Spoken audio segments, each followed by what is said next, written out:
Right, we are back. So, at the end of last episode, I did tease that we do a bit of a deep dive on China, but I lied. Now, there's been some sort of issues come to light during the week that are a bit more pressing than the China thing at the moment. So I thought we'll worry about that later. And there's still a bit more information I want to gather on that thing anyway. And we'll continue on the trajectory we were on with the last few episodes. So just to recap, so in episode 1, we had a look at politicians in this country, namely Liberal Party politicians, using fake social media accounts to fake support for, their policies or the things they say, or to smear their opponents or whatever they can use them for, really.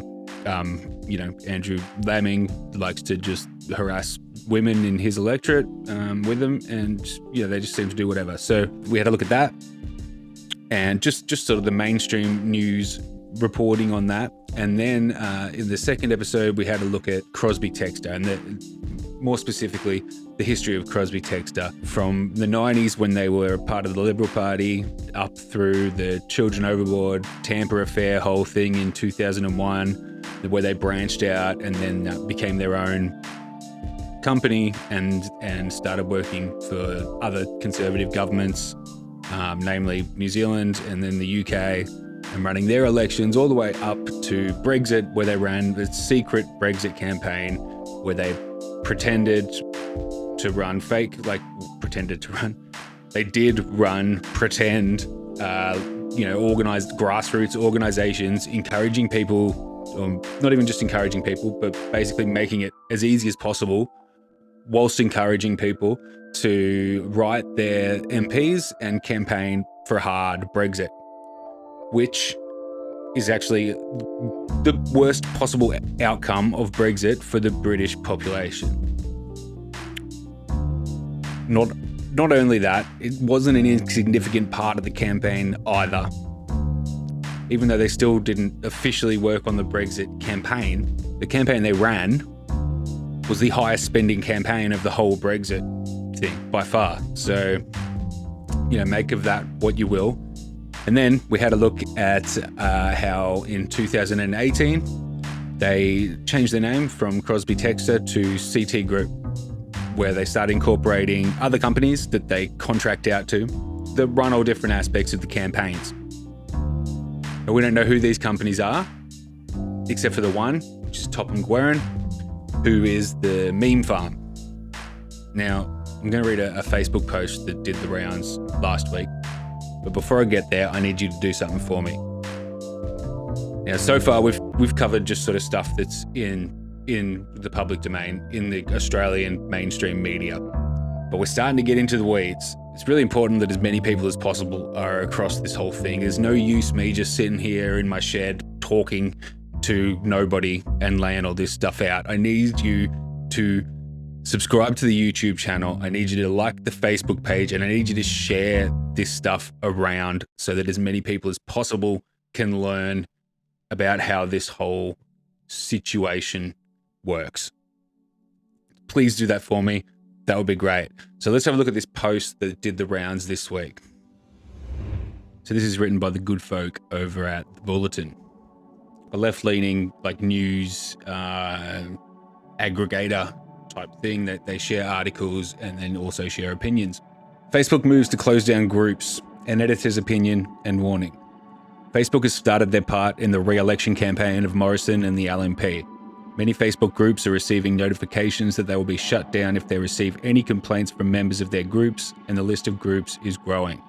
But let us start at the beginning. We wrote many months ago about the Dirt Unit. It was originally set up by Abbott, and its job was to find all dirt on politicians, even if the dirt was sketchy, the paid staffers and young libs run with it on social media. We remember the disgraceful comments about Bill and Chloe Shorten, and Tanya Plibersek and her husband were pushed out onto social media groups just months before the 2019 election. This is what the Dirt Unit does. It spreads lies and propaganda for the LNP.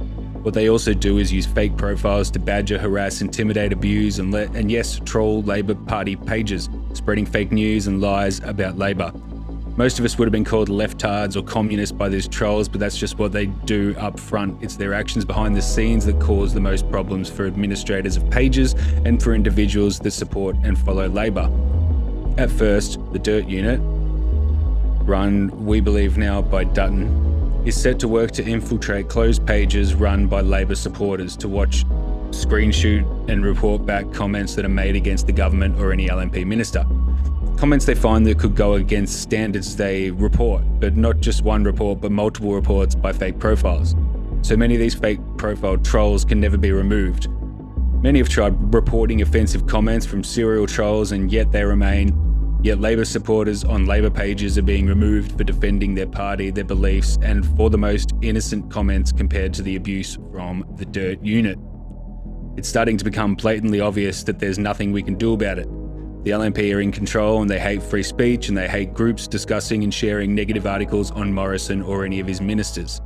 Closed Facebook groups administrators are being accused of bullying their members by Facebook.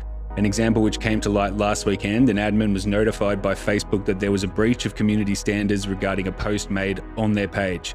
The admin then notified the person who posted the article, asking them to reword it. But the member, instead of doing what was asked, reported the admin for bullying. Groups have their own rules, and admin has the final say, so it's bizarre that an admin would be accused of bullying when they were addressing a complaint from Facebook. It left many angry and scratching their heads that a group that has strict rules on swearing and abuse would be targeted in this way. You'll find the same names popping up on news outlets like the Sydney Morning Herald and the Australian. The same names are on Anthony Albanese's page and other Labor pages. These profiles either don't work as they're on some pages 24 hours a day, or their LNP staffers spreading the LNP propaganda. The Bulletin has again been under attack by Facebook. They've halved our reach in the last 4 months. Some of our editors and writers have been stopped from sharing our articles, accusing our editors of spamming if we share it in more than 3 groups. We've been stopped from sharing to our own pages. It's childish games being orchestrated by our government's lackeys.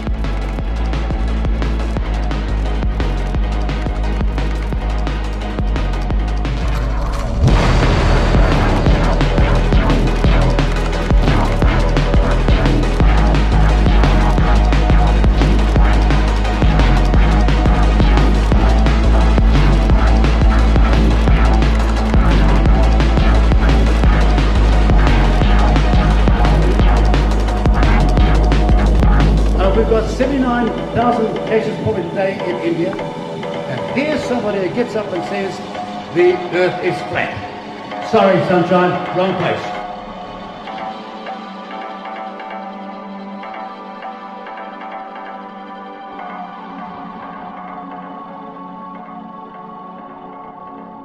Here's the thing about conservatives doing this kind of stuff. Yeah, it's sneaky, and yeah, it can be smart at times. Right. But the thing that conservatives generally aren't is creative. So by looking at what other people have done in other parts of the world, you can kind of match it up to what's going on here. So the first thing I want to draw attention to is the manipulation of the comments section of media outlets. So this whole tactic was pioneered by the Israelis back in 2009, and tensions were flaring up with Palestine as it always is, and the New York Times was writing these articles. So what they did is they had this like sort of crowdsourced app type thing. So Israelis could join up to this app, and then when there's a negative article on Israel, then they'd get a notification and a link to the article or the article on Facebook, and then I guess just one person or 2 people or a handful of people, whatever, make a comment.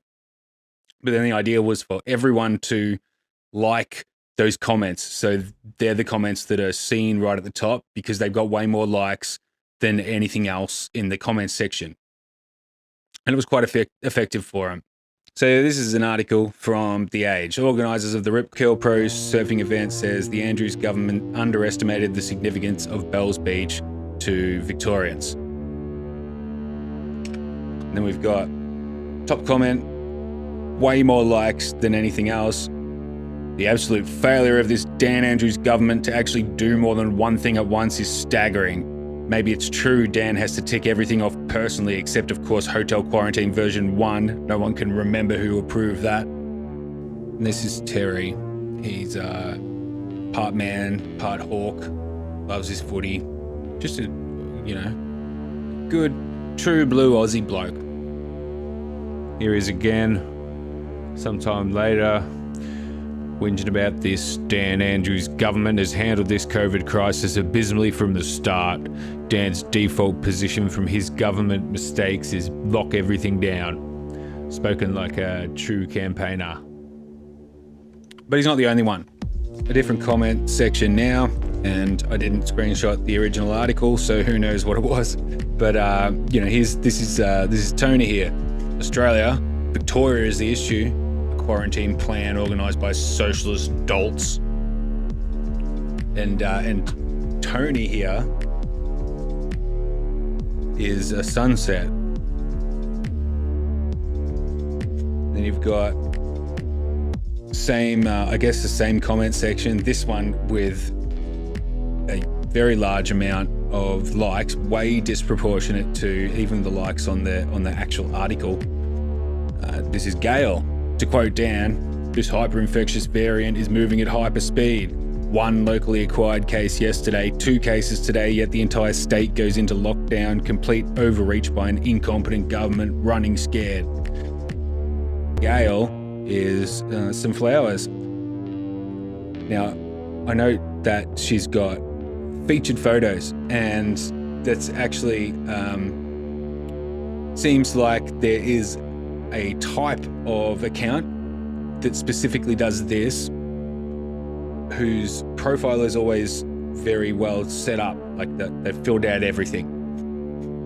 They come out in force whenever there's an article about COVID lockdowns or whatever. So going through the same comment section, you've got this Andrew here, whose profile is an hourglass, and then you've got this Kim Scover, who is a dog,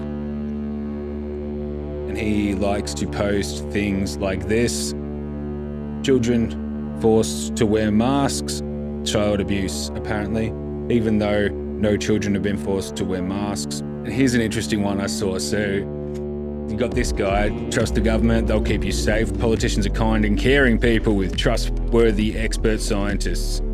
And that's got 229 reactions to it. Now, what I find interesting about this is this first comment here with 44 reactions. I am a medical scientist and the vaccines are fine, right? So this medical scientist is one of these accounts with the featured photos. Scientist, it says right there under her name, so you know she's really a scientist. And then you go down her account and it's just like sharing these are the red flags. You see people sharing from places like Breitbart, and then sharing also Daily Telegraph articles, and then random groups like No Greens. That's a red flag. George Christensen posts are also shared by a lot of these sock puppet accounts. And, at a guess, I'd say these ones come from the Victorian Liberals. Perhaps contracted out, the legitimate company that's had these accounts for a while and built them up to look more legitimate, or just directly from the politicians themselves. We can cross-reference that if we have a look on one of the Victorian Liberals posts, maybe. If you're not from Victoria, this is Bernie Finn. That's all you need to know.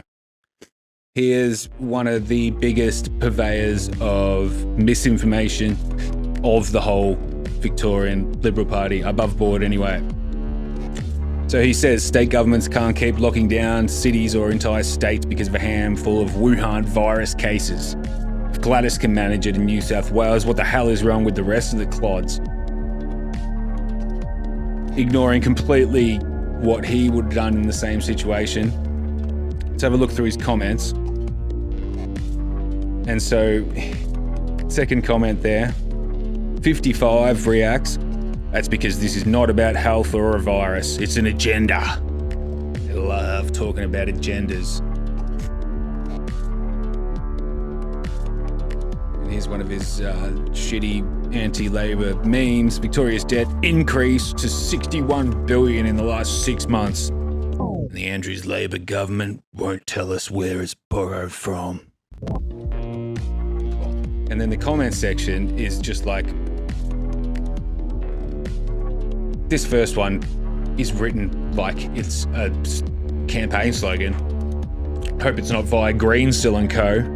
Dan Andrews' infatuation with trains places a heavy reliance. Hang on. Marion, you reckon that's a girl or a guy? Let's go with a girl. Hope it's not via Greensill and Co. Dan Andrews' infatuation with the trains places a heavy reliance on the steelworks in Whyalla, which has a monopoly, but it's run by Gupta. It all seems very high risk indeed.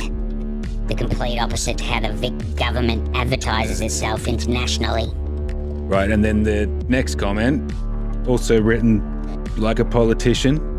This is a dude, so we'll just get a... That's around 9,100 for every man, woman and child in the state. And with a forecast to hit $155 billion in 2023, we'll all be drowning in debt for decades. Bit deep, that one, but, you know, whatever.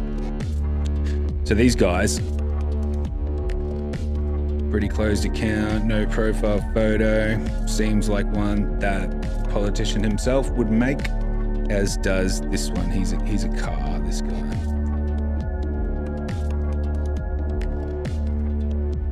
More accounts. That's a suspicious, like, mark here is a sunset. Bindi here is a flower. They just basically answer the sort of questions that the meme poses. Must be a money tree plantation somewhere. China. So the conclusion there is that although they have similar traits and they all speak the same, they all speak like they're on the campaign trail, these appear to be coming from two different places. I mean, either Bernie Finn and his colleagues federally and state have a lot of supporters that just really into anonymity online, but I find that highly improbable. So we've got two different machines pushing two different aspects of this AstroTurf campaign. I call these kinds of accounts the CI group. So the cars or infrastructure group. And these guys seem to just hate Dan Andrews. Always commenting on any news article that mentions him, anything that mentions him in a positive light, they're straight in there. They're saying negative things, twisting it around, reminding people that there's 800 people dead. For example, check this out. And then this is on one of the posts about when Dan Andrews fell and injured himself, and he announced that he'll be off work for a bit. These guys flooded the comments, right? And this is a common tactic I've seen from these guys. So Liz here. The best thing Andrews can do is retire. The age calls him a strong leader. Many of us call him a bully and a tyrant, drunk on power delivered through an overwhelming majority in Parliament. Andrews' support dwindled since lockdown, and his refusal to cough up names of those responsible for hiring private security during HQ. The recent unnecessary 5-day lockdown was bad for Labor.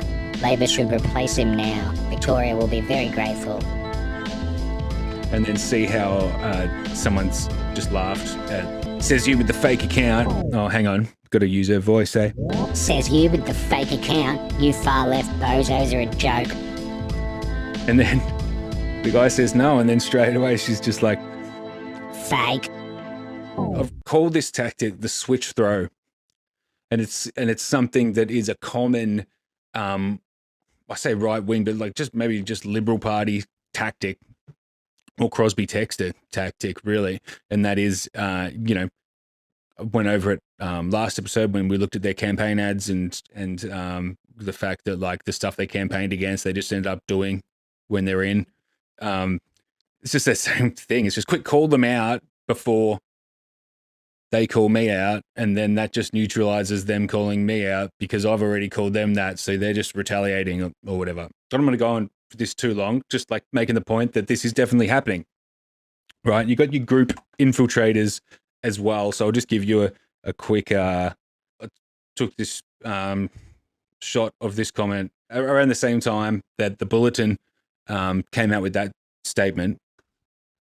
I started looking around in a bunch of the left-wing groups, and this one in particular, straight away see this guy. Is this a Labour Party support group where one is likely to be blocked/banned for not following the party line? So they're not just coming into these groups to, argue or anything like that. The goal of what they do, I mean, there's the things that the Bulletin was talking about, where like reporting stuff and stuff like that. But mostly what they're doing when they're infiltrating these groups is attempting to seed doubt in people's heads about their ideas.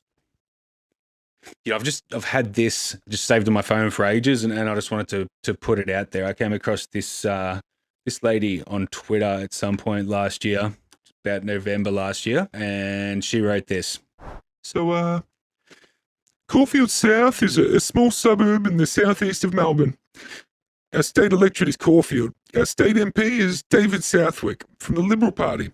David, or his social media team, creates fake accounts on Facebook to post his propaganda.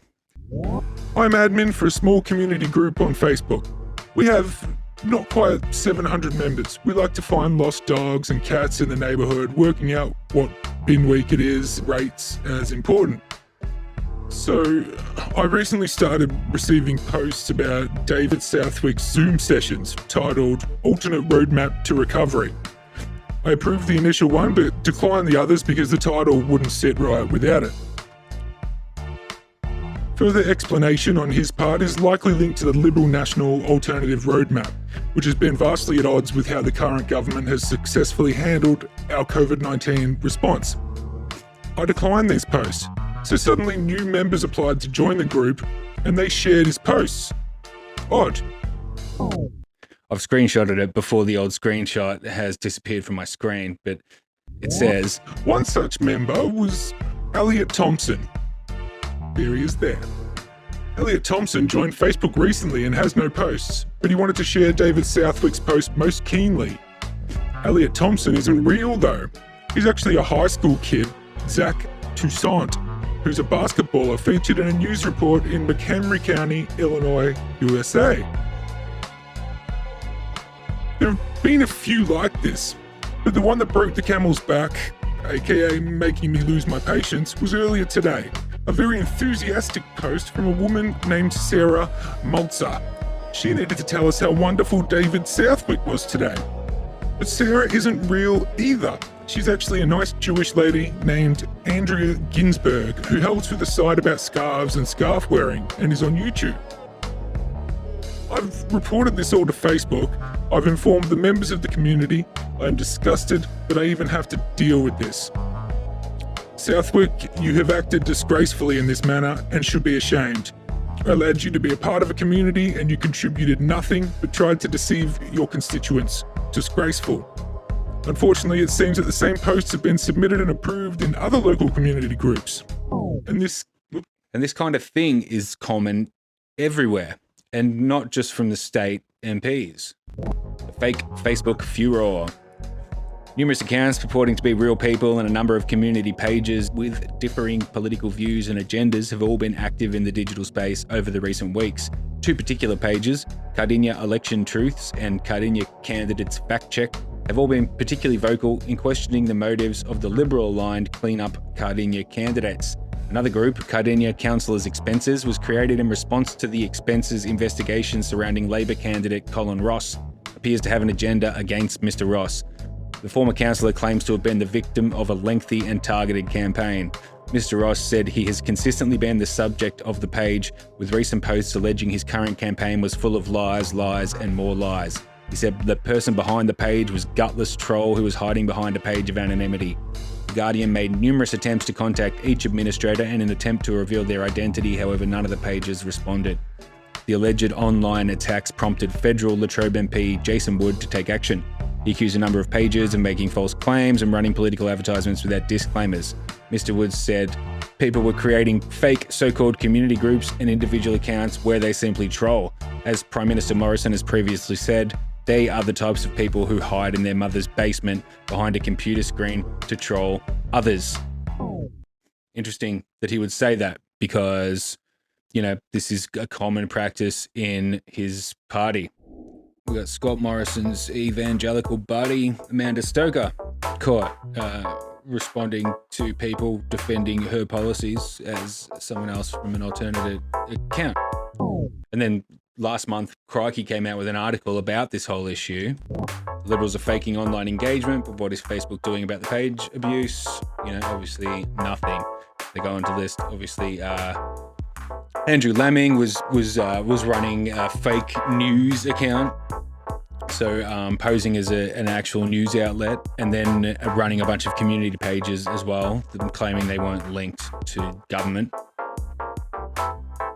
And I guarantee you that this is happening everywhere.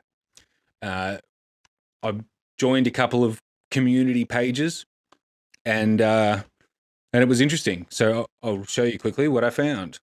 This one called WTF Mornington Peninsula.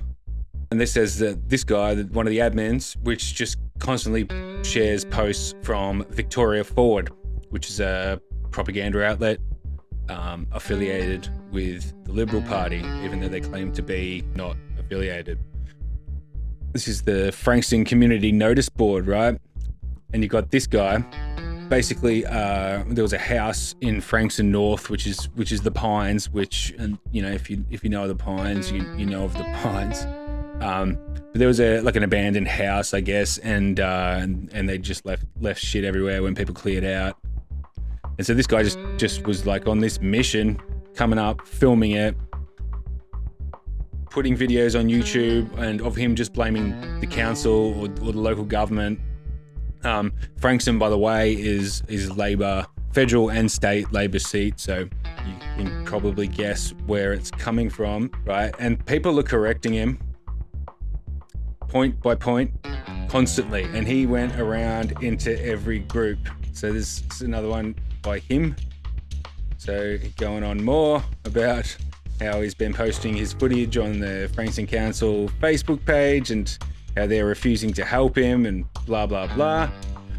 I don't know. And this isn't all he's been doing. There's right near the council buildings, there's a bunch of properties that are like prime real estate, but they're abandoned. So basically he was just going in them with a camera or going around the perimeter and just going on about how, you know, these are here, these are prime, this is prime development land, and the government's doing nothing. And he's been responded to by the actual council and been explained that these are private property and they can't do anything about it, and they have tried. And then he was going around to all the other groups for the area and saying the same thing, and people are jumping on there and correcting him and saying, hey dude, like, the council's responded to you that many times, why do you just ignore them and keep going on like they're ignoring you?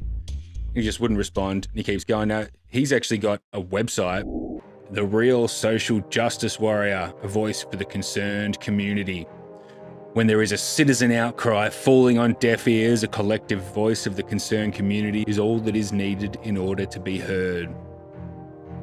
Right, which is stupid because, I mean, he's heard loud and clear and rebuffed and ignores that and continues banging on about how he's not heard and the council's not doing anything.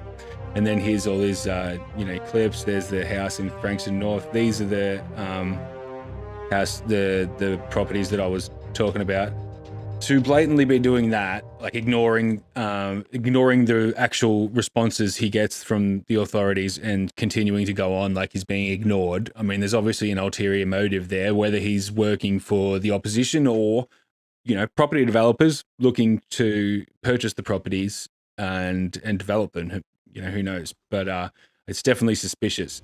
And what is even more suspicious is that on the 30th of March, the Herald Sun published this, smack bang in the middle of his whole dump house campaign. I'll show you another thing quickly. This is the Frankston and Peninsula Real Ratepayers discussion group. And so this has this guy in it who just constantly shares posts from Victoria Forward and then also from the Quiet Australian just constant like slander against Labor, just constantly going. Now, in this group, when I joined it, and I was quite appalled at the amount of blatant propaganda that was being shared in there. I pointed this out. I made a post saying, "Hey, what's going on? I want to know sort of about the local area, not be bombarded with pro-liberal propaganda from a guy who appears to be a cat." The response was, "Well, why don't you join the Labor troll group then?" Right, which seems to be like a common sort of comeback. They're doing it, so someone's got to do it. If you don't like it, go join the one that they're doing it in. Obviously, that would be the Frankston Peninsula Ratepayer Discussion Group, as opposed to this Frankston Peninsula Real Ratepayer Discussion Group. Did a bit of investigationing on this, and turns out it's not. So the other group is actually just exactly what you would want out of a community group. Just, posts about the local community, some art, installations. Yeah, there's political party stuff shared, sure, but that's fine. Like, discourse is good, is great, especially within the local community. But when it's blatant, misleading, misinformation, propaganda, then it's an issue. And they've all obviously been booted from this group for sharing this stuff and decided that it's a Labor troll group. Where they get that little bit of information from, it's always got a slice of truth to it. What he does mean by the Labor troll group is that one of the admins started working for the council and so had to give up being admin of the group. So yeah, so this, and I'm presuming that this is happening in every single community group. It doesn't seem like it's restricted to just Victoria. It seems like it's nationwide. And they've infiltrated this, I'm guessing the staffers of the Liberal Party representatives for the area are doing this in every single community-related group. They're not even just community-related groups, like just random groups as well. But that's enough about that. And that's just Facebook. That's not even starting on Twitter. And we're going to have to leave that for another time because that's a whole other hour in itself. This is not the main point of today's episode. I mean, as it stands, I'm looking at my recorded time here, and it's about 50 minutes in. I'm obviously going to edit this down and try and make it as to the point and short and sharp as I could. Maybe edit out a few examples because we might have gone overboard on the examples there. But anyway, this isn't not the main point of this episode. So back to Crosby Textor. So we know who one of CT Group's contractors are. Topham Guerin. Now, if we want to get an idea of maybe what the rest of their apparatus looks like, I guess what we'd have to do is have a look at America. Because Crosby Textor have always got their inspiration from America. Initially, I mean, you saw with the ad from the first Queensland state election that Linton Crosby was involved in, it was on that tough on crime angle, or Labor's soft on crime angle, which is straight out of George Bush Senior's campaign and even Ronald Reagan's campaign, and that's where they got their inspiration from. So I guess if we want to look at what CT Group is these days, we'd have to have a look at what's going on with the Republicans in America. And oh my God, isn't there a whole bunch of shit going on with the Republicans in America? And it's hard to even know where to start. But I guess we start by looking at the Coctopus. Not the Coctopus, the Coctopus. It's a completely different mental image. David and Charles Koch. Not the drink Coke. This is Koch Industries. They're basically like oil magnates. Super rich oil magnates. David Koch died in 2019, and so this was just after his death. The Coctopus, the sprawling network that keeps David Koch's legacy thriving. In September 2010, David and Charles Koch, the fabulously rich brothers who turned an oil and manufacturing empire inherited from their father into a cash cow for right-wing causes that would change American politics, sent out a letter to conservative power brokers inviting them to Palm Springs. They were staging an event that was to become known as Freedom Partners. The most intriguing part of the brochure was a roll call of names of those lured to previous Freedom Partner gatherings. It included the current Vice President Mike Pence, Wisconsin politician Paul Ryan, super donors such as the hedge fund manager Ken Griffin, and most intriguing of all, 2 conservative justices of the US Supreme Court. That the brothers could bring under one roof top politicians, billionaire donors, and senior judges to plot the future of America on a free market anti-government course illustrated the scale of their ambitions and the influence they wielded. No wonder their sprawling network of conservative chums came to be dubbed the Kochtopus. The death of David Koch, announced on Friday, severs a fraternal partnership with Charles that has been a driving force of America's increasingly bitter partisan politics. So reviled did David and Charles become in liberal circles that Koch Brothers became a catchphrase for the insidious influence of big money. As Lisa Graves, director of a new digital archive, kochdocs.org, don't go to kochdocs.org, kochdocs.org, that tracks the brothers' record, put it, a substantial part of David Koch's legacy was the utter distortion of the American democracy, which should be based on one person, one vote, but was grossly twisted when he used his vast wealth to buy himself an influence that was out of all proportion. Many date the rise of the Kochs to 2010, the year in which the highly contentious landmark Supreme Court ruling Citizens United opened the floodgates to corporate money in elections. Koch Industries can also claim the distinction of being one of the country's most highly polluting companies behind only ExxonMobil and American Electric Power. It's a seminal quality of the Koch's politics that it is virtually impossible to separate out their personal convictions from their pragmatic desire to advance their personal and corporate fortunes. By Greenpeace's reckoning, in the 20 years to 2017, the Kochs ploughed $127 million into 92 groups that were involved in rebuffing climate crisis solutions. It's clear that he provided life support to the denial machine. Koch's similarly self-interested desire to drive government out of the US economy by undermining regulations and slashing corporate taxes started to firm up in the 80s. By then, many of his other passions were also taking form, including abolishing Social Security and rolling back welfare benefits for low-income Americans. In 1997, he founded the libertarian Cato Institute. The true embodiment of the brothers' desire to reshape the country was born. Americans for Prosperity was the vehicle for their dreams of channeling their politics into what would become almost a shadow Republican Party.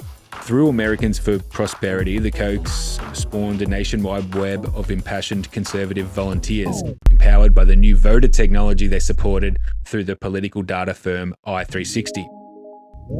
This is i360 Analytics. We help our clients gain insights through data visualizations, simulations, structured experimentation, and consumer research. From gathering and cleansing to translating and structuring data, i360 was doing big data before it was a buzzword. With decades of experience in machine learning and AI, we are all about finding patterns and predicting the future. Our team of software engineers helps make data actionable with advanced capabilities in web, mobile, and API software development. Our data is integrated with digital, mobile, and TV, addressable and linear platforms so you can reach your audience anywhere. Your guess is as good as ours, or is it? Our team of data scientists build and refine proven and sophisticated models that enable us to predict behaviors and actions, such as the likelihood to support or oppose an issue, redeem a coupon, subscribe to an email, or even purchase a particular brand or product. This knowledge is powerful, informing messaging and enhancing your ability to target and reach the right customer to achieve success at scale. This is from 2014. Koch Brothers and their allies are pumping tens of millions of dollars into a data company that's developing detailed, state-of-the-art profiles of 250 million Americans, giving the brothers' political operation all the earmarks of a national party. The Kochs are continuing to amass all of the campaign tools the Republican National Committee and other party arms use to elect a president. The Koch network has developed in-house expertise in polling, message testing, fact-checking, advertising, media buying, dial groups, and donor maintenance. Add mastery of election law, corporate-minded aggressiveness, and years of patient experimentation, plus seemingly limitless cash, and the Koch's operation actually exceeds the RNC's data operation in many important respects. The Koch operations are the most important non-party political players in the US today, and no one else is even close, said a top Republican who's been involved in the last 8 presidential campaigns. The least known vehicle for the Kochs is a for-profit company known as i360. Started by former advisor to John McCain's presidential campaign, subsequently it merged with a Koch-funded data not-for-profit. The Koch-affiliated Freedom Partners, formed in late 2011, eventually became an investor, officials confirmed to Politico. Spending more than $50 million in cash over the past 4 years, i360 links voter information with consumer data purchased from credit bureaus and other vendors.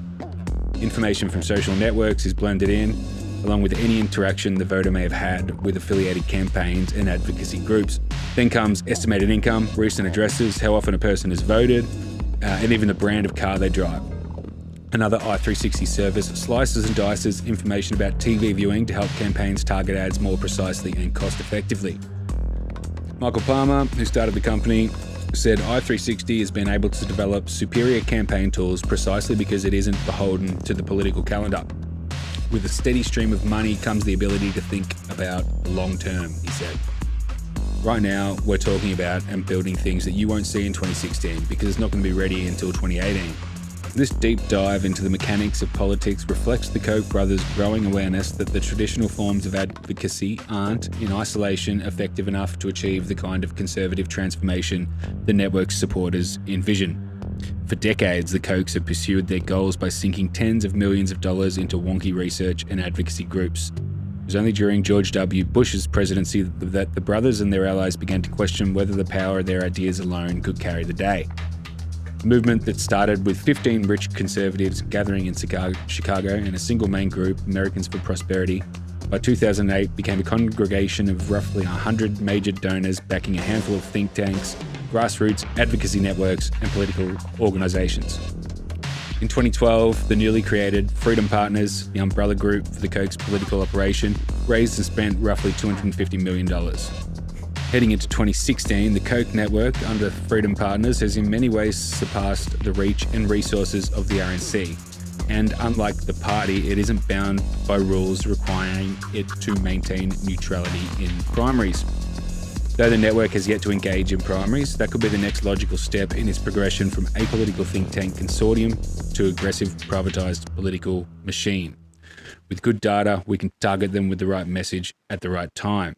So i360 basically incorporates all the data they can suck up. And there's a lot of it. There's a lot of data companies that sell your data, right? And I'm talking like credit card companies.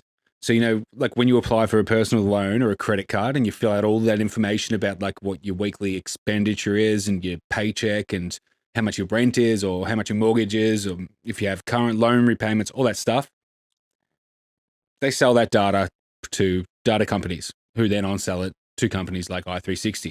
And they're not the only company like this. The sort of main one before i360 came to its like current form, which was, you know, recently, 2018, I believe.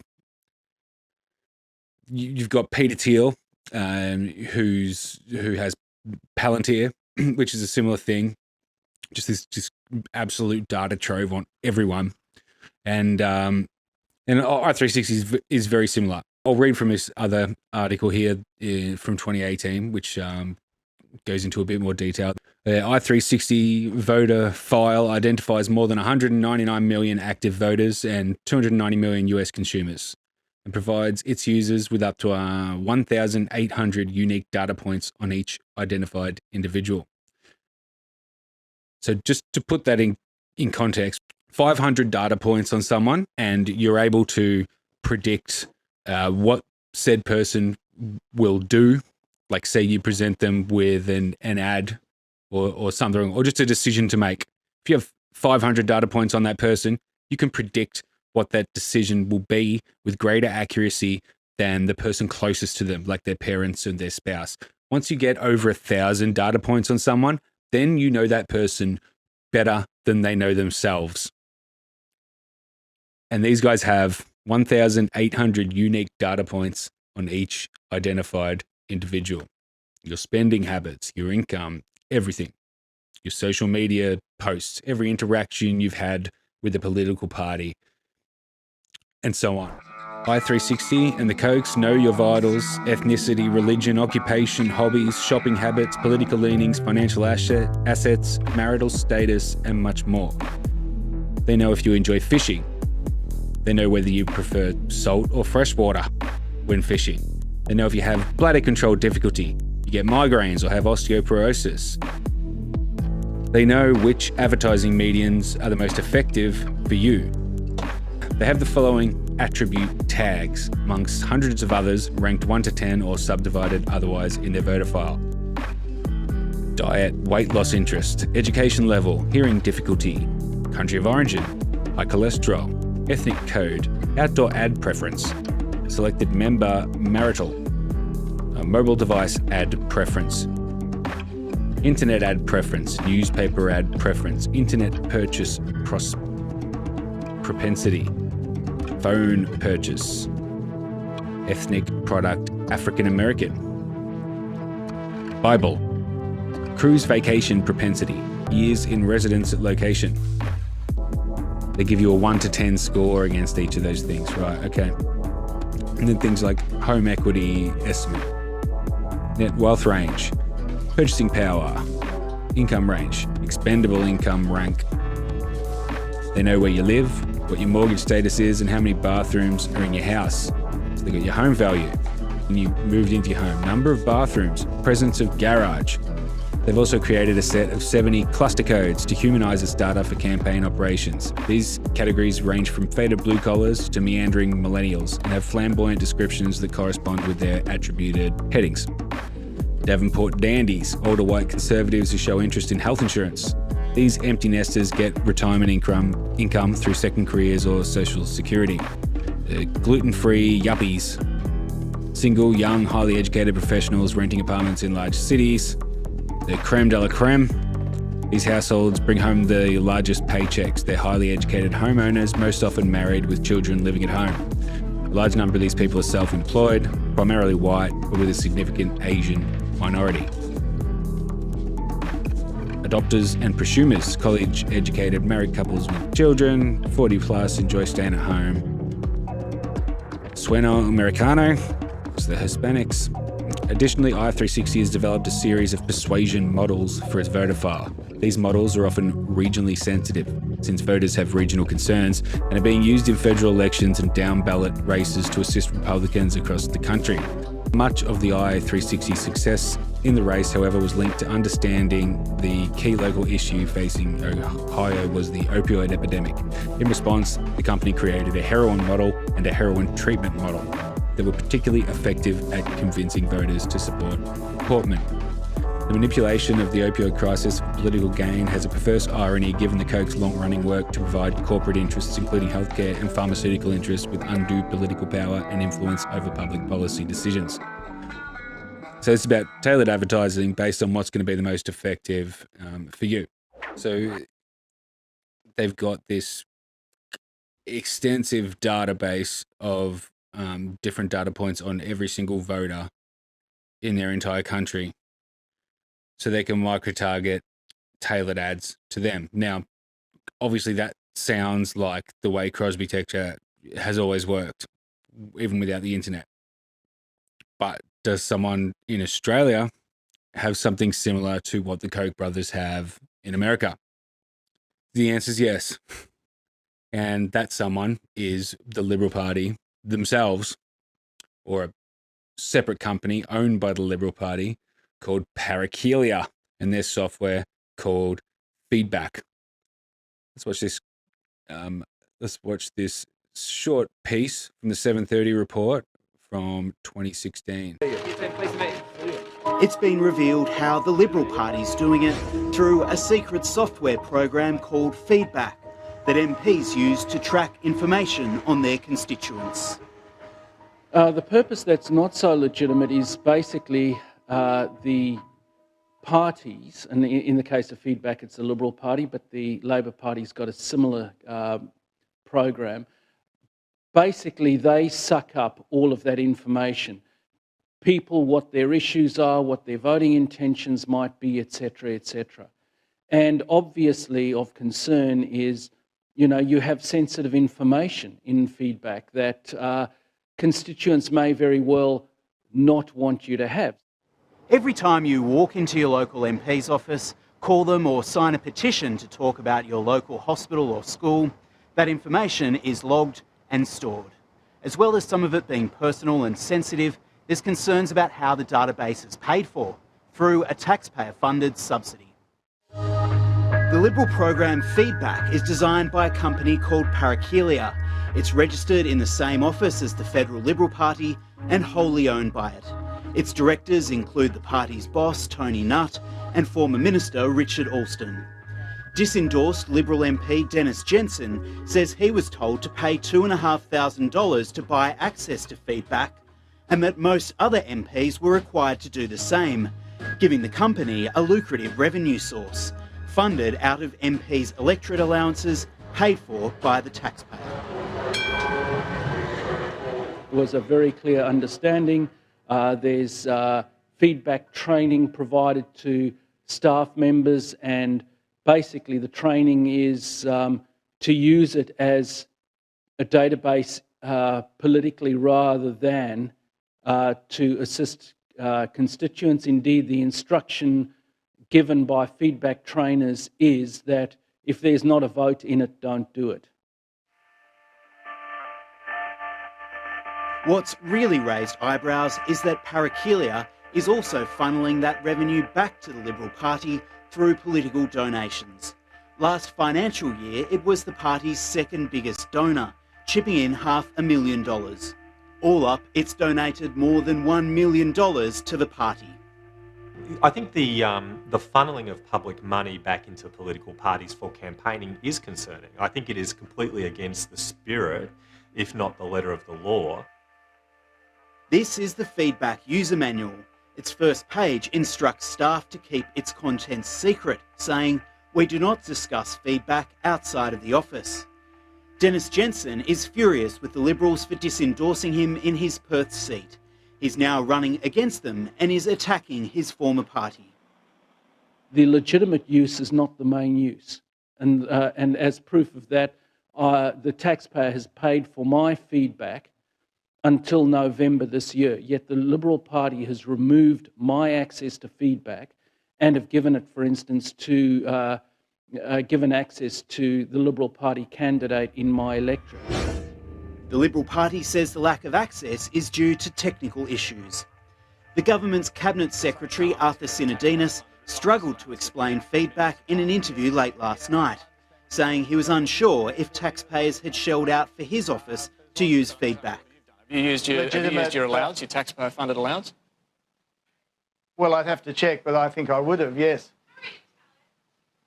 Why? I beg your pardon? Why? Well, that would be used to provide information on which we gather on electors and the like, and we use it to try and do our electorate business. All right, and that's a legitimate use of that taxpayer allowance? I'm not quite sure what you're getting at there. I'm just wondering whether it's a legitimate use of taxpayer funds. I don't know anything about it. Yeah, I believe it is, yes. Finance Minister and campaign spokesman Matthias Cormann defended the program this morning. The work expenses arrangements that you referred to apply equally to all members of parliament across the board, and I think you'll find that the arrangements that are accessed in terms of the relevant software by Liberal members and senators are the same as those accessed by Labor members and senators, and indeed are accessible by all members of parliament on the same basis. Wow, what a drone. Anyway, continue. The Labor Party has its own similar program called Campaign Central. It was developed by an independent software company that does not appear to donate back to the party. Even so, the program's caused the ALP trouble during the campaign. Former Labor boss Jamie Clements has been charged with illegally accessing voter details via Campaign Central, and the case was mentioned before a registrar this week. Mr. Clements denies the charges. Political experts say the parties are given privileged information to our personal details, and voters even have to pay for the privilege. They are a distortion of the democratic process. I think most people wouldn't accept that this is legitimate. And when we start to see the large amount of monies that move around, people do get concerned. All right, so they definitely do this. Now, I know they've lumping the Labor Party in as well, but I mean, I've looked on the Labor pages. I haven't done this sort of investigating into all this sort of dodgy online stuff to be purely about the Liberal Party. It's just that they're the ones who do the dodgy shit. You don't see Labor politicians using fake accounts to bolster themselves online and all that. I mean, you've got Get Up, and that's what's pointed to a lot when you sort of mention this kind of stuff to like a Liberal supporter, that they're just like, well, Get Up. Get Up is not the Labor Party. Just as Advance Australia isn't the Liberal Party, yet they have a way more vicious army of sock puppet accounts, and they pretty much are the Liberal Party. Anyway, it seems to me, I mean, I would say it's baffling. It's not baffling. It's sadly, it's just the day-to-day workings of the Liberal Party that just doesn't get questioned. We'll have a million articles from here until whenever the election's going to be about just made up potential leadership spills in the Labor Party, yet no one will investigate further on the fact that the Liberals are using taxpayer money to, I'm not going to mince my words on this one. You just saw the report. Every single Liberal Party MP is using their taxpayer-funded allowance to pay $2,500 to this data company owned by the Liberal Party every single year, and then that data company owned by the Liberal Party then donates all that money back to the Liberal Party as the Liberal Party's second highest donor. Obviously, it isn't as extensive as i360 though. And it mustn't be, because have you signed an online petition recently? Raised concerns with an MP over a neighbourhood gripe? Vented on social media about a political issue? Then you may be firmly in the sights and possibly even on the lists of Victoria's political campaigners. The race has begun to sweep up personal information about Victorians as political parties and interest groups micro-target constituents in the battle for votes at the November election. The major players are harnessing campaign technologies capable of building detailed voter profiles and monitoring social media as they fight for votes. Swinging voters in particular can expect a barrage of sophisticated social media advertising and direct conversations aimed at appeasing their specific concerns. For the first time in Victoria, the Liberal Party has adopted i360 software, which allows campaigners to enter details of phone calls and face-to-face conversations with voters immediately into a database using their mobile phones. The program, credited with helping Donald Trump win the 2016 US election, can record precise personal information down to voters' individual concerns about political or local issues and their voting intentions. Allows campaign teams to target undecided voters for repeated communications while disregarding rusted-on true believers or pouring greater resources into other areas. The i360 program can merge information with the Liberals' existing campaign database feedback, providing instant access to masses of historic information about voters. Conversely, i360 also records the activities of Liberal candidates, monitoring whether they are meeting their campaign targets for phone calls and face-to-face visits. Liberal State Director Nick... So it goes on to say that the Liberal Party used i360 in the South Australian election. insiders arguing that their campaign methods help exceed the expectations of political commentators. So that's all well and good. So yeah, everyone uses these databases, and sure, I mean, you got to use what tools you can to connect with your constituents. You need ways to know what issues are important to the people you want to support your party, and it's a normal part of campaigning to know that kind of stuff. So obviously, the more data, the better. And a bit creepy, but that's fine. As long as you're doing it so that you can hear what people's concerns are and you can reflect them in your party and your party's policies. The problem is that when it's used in these right-wing circles, they're doing it to exploit your anxieties about the opposition, and they're using it to manipulate you into thinking what is best for you is what is best for the extremely wealthy people who fund these campaigns. We're gonna have to leave it there, because I mean, I'll try and edit this down as much as I can, but I've been recording for about 2.5 hours now, and it's 3 a.m. But I've got a lot more to get through. So next week we'll have to do part 2 of this, and we'll have to have a look at the rest of the Koch network, the Kochtopus, and how it all works in unison to bolster the data they collect. Like I said at the start, please share this clip, get this information around, subscribe to this YouTube channel, like the Facebook page, like the post, like the video. Just do the things that are going to make this appear and in front of people so that they may stumble upon it when they're trawling the internet. Thank you. I'll see you in a week's time.